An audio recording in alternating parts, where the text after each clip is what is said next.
Salut à tous, j'espère que vous allez bien. Aujourd'hui, je vais vous partager une vidéo d'une femme qui prétend que ce sont les hommes actuellement qui détiennent trop de critères de sélection. Ce qui est évidemment un mensonge. Je vous passe la vidéo. Attendez, si j'ai bien compris la logique, les femmes doivent être minces, mais avec une forte poitrine, avec des formes, mais pas un gros ventre, doivent assumer la maison, mais toujours faire 50-50, ne doivent pas être radines, mais en même temps être généreuses, ne doivent pas avoir beaucoup de maquillage, mais avoir une bête de peau, avoir toujours des cheveux soyeux et beaux, mais sans extension, toujours être belle, bien préparée, sans poils, faire le ménage, faire la cuisine, être intelligente sans être une geek ou une snob, faire du sport sans être trop musclée, être indépendante mais en même temps être une femme au foyer. Et nous les femmes, quand on vous demande juste combien vous gagnez et vous faites 1 mètre combien, on est les michetots. Je vous laisserai avec ça. La liste que cette femme vient d'énumérer ne détient pas que des mensonges, mais en fait dit comme ça, elle n'a absolument aucun sens. Parce que déjà, dans un premier temps, la plupart en fait des exigences qui ont été exprimées de la part de cette femme dans cette liste, eh bien, en fait, ne sont pas des caractères qui sont rédhibitoires pour la plupart des hommes. Je dirais même que beaucoup de ces caractères-là, en fait, sont plutôt assez anecdotiques pour les hommes. Et puis, dans un deuxième temps, ce que je voulais en fait exprimer, c'est est-ce que, en tant qu'homme, vous avez déjà rencontré des hommes détenant dans leurs aspirations ne serait-ce que 50% des critères qui ont été cités dans la liste de cette femme. C'est-à-dire la moitié. Je n'en ai jamais croisé. Même, je dirais, même 25%. Même un homme qui a 25% de ce qui a été cité, qui a 25% en termes d'exigence dans ce qui a été cité, je crois que je n'en ai jamais croisé. Donc, je pense qu'on peut conclure que c'est une fausse liste, que beaucoup des critères qui ont été rapportés comme des exigences de notre part, en fait, ne sont que des inventions. Je vais prendre le dernier critère qu'elle a exprimé, c'est-à-dire celui comme quoi nous les hommes, nous exigeons pour notre femme qu'elle soit indépendante et en même temps femme au foyer. Sauf que femme au foyer, ça implique clairement qu'une femme ne peut pas être rémunérée. Donc, une femme qui n'est pas rémunérée, ne peut pas être indépendante. Donc comment un homme normalement constitué peut imposer à sa femme d'être indépendante, sachant qu'elle ne pourra pas participer financièrement au loyer, aux courses, etc. Ça n'existe pas des hommes qui imposent à leur femme d'être indépendante et femme au foyer. Parce qu'il sait déjà d'avance qu'elle ne pourra rien payer en fait. Qu'elle ne bénéficiera d'aucune rémunération. Ça n'existe pas ça comme critère. Je vais prendre un autre critère. Est-ce que vous avez déjà rencontré un homme qui avait dans sa liste d'exigences de disqualifier une femme par rapport à un excès d'intelligence? Ça n'existe pas. Est-ce que vous avez déjà vu un homme dans sa liste de critères imposer qu'une femme ne soit pas trop musclée? Comme ça, dans ses critères spontanés. Jamais.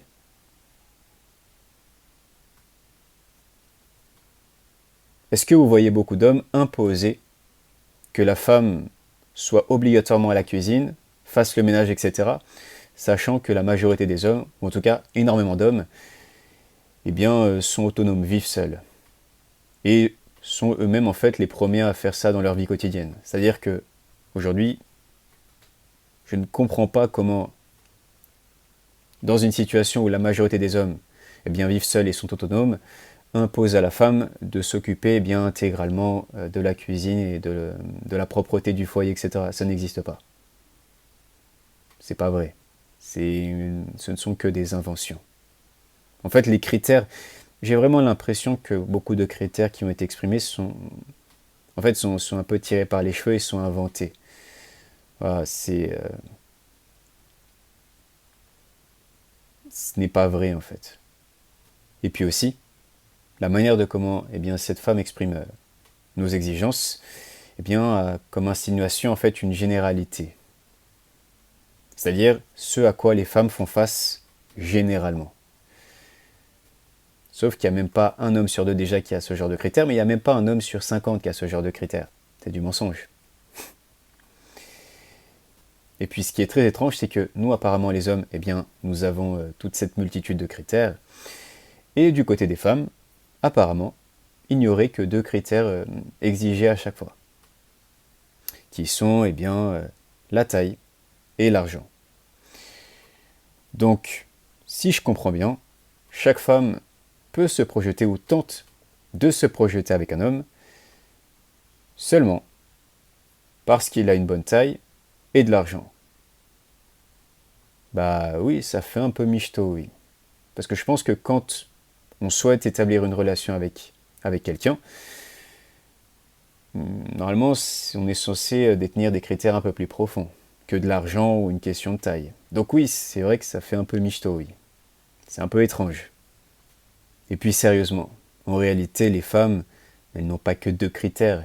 Il y en a beaucoup qui s'accompagnent. Moi aussi, je peux faire une liste de 50 critères si je veux. Il faut être drôle, il faut être original, il faut être infaillible, il faut détenir tel salaire, il faut détenir tel statut social, il faut détenir telle taille, il faut détenir telle corpulence, il faut être protecteur, il faut être ambitieux, il faut être courageux, il faut être diligent, il faut être entreprenant, il faut être galant, il faut être débrouillard, il faut être cuisinier, il faut faire les tâches ménagères, il faut s'occuper des enfants, assurer les sorties, il faut ne pas être chauve, il faut tailler sa barbe, il faut raser ses dessous de bras, il faut raser ses poils de torse, il faut être à l'écoute, il faut avoir un bon style vestimentaire, il faut avoir un bon cercle social, il faut ne pas être trop geek, etc. Et tout ça en trouvant l'équilibre parfait. Ah bah oui, mais je pourrais continuer. Et surtout qu'en plus, il faut prendre en compte que les 2 critères que cette femme a estimé, on va dire, systématique de la part des femmes, eh bien, qui sont le salaire et la taille, appliquent une disqualification d'office. Et il faut prendre en compte que le standard de taille actuel, c'est 1m80, et 1m80 évince déjà 60% des hommes. Si en plus, tu rajoutes la bonne situation financière, tu peux déjà disqualifier 20% des hommes en plus, parce qu'il faut que ça se cumule. Donc déjà, rien qu'avec le critère de taille et de finance, eh bien, tu as 80% des hommes qui sautent. Il faut quand même prendre en compte aussi que toutes les exigences ne se valent pas. Comme j'ai dit tout à l'heure, il y a des critères qui sont anecdotiques et il y en a certains qui sont rédhibitoires. Toutes les exigences qui sont portées n'ont pas le même impact. C'est pour ça que c'est très malhonnête de dire que les femmes n'ont que seulement 2 critères, quand à côté de ça, tu prends des critères qui sont les plus sévères au possible. Il faut prendre en compte que quasiment presque l'intégralité des critères des hommes aujourd'hui sont moins exigeants que ces 2 critères-là. C'est ça la réalité des choses. Et puis aussi, il faut prendre en compte que 80% des hommes sautent d'entrée, voilà, sont disqualifiés d'entrée. Mais en plus, les femmes n'ont pas que 2 critères, donc il faut rajouter tout le reste. Voilà, c'est pour ça que quand je vois ce genre de femme qui dit que les hommes sont plus exigeants que les femmes, absolument pas, c'est un pur mensonge. Et puis on pourrait faire une situation comparative. C'est-à-dire qu'à notre tour, nous les hommes, si nous nous mettions d'entrée à placer 2 critères d'une certaine équivalence sur la femme, est-ce que les femmes l'accepteraient ? Ça, j'en doute très fortement. Vous allez comprendre pourquoi, mais surtout, est-ce que les femmes, sur le plan global, eh bien, pourraient elles-mêmes faire face à une évaluation d'entrée qui repose sur 2 critères précis, choisis par nos soins à nous les hommes, et ça de manière systématique. Je vais essayer d'être plus clair, c'est-à-dire une évaluation qui impliquera que si une femme n'est pas conforme d'entrée à ces 2 caractères que nous avons choisis, nous les hommes, elle sera automatiquement disqualifiée ou elle en sera automatiquement disqualifiée, et ça de manière systématique. C'est-à-dire que sur chaque homme que la femme croisera, correspondre à ces 2 exigences-là lui sera obligatoire pour aspirer à plus envers un homme. J'espère avoir été assez clair. C'est vrai que des fois, c'est dur un peu d'être le plus clair possible. J'espère que ce sera vraiment compris, parce que c'est le sujet quand même central de la vidéo. Mais voilà. Et là, pour cette évaluation que nous les hommes, eh bien, nous pourrions porter envers les femmes, bien sûr, c'est une évaluation comparative. Ça ne veut pas dire que c'est ce que je veux mettre en place. Ça veut dire que c'est ce que nous les hommes, eh bien, nous pourrions faire envers les femmes. Nous pourrions placer envers les femmes. Nous pourrions asséner envers les femmes.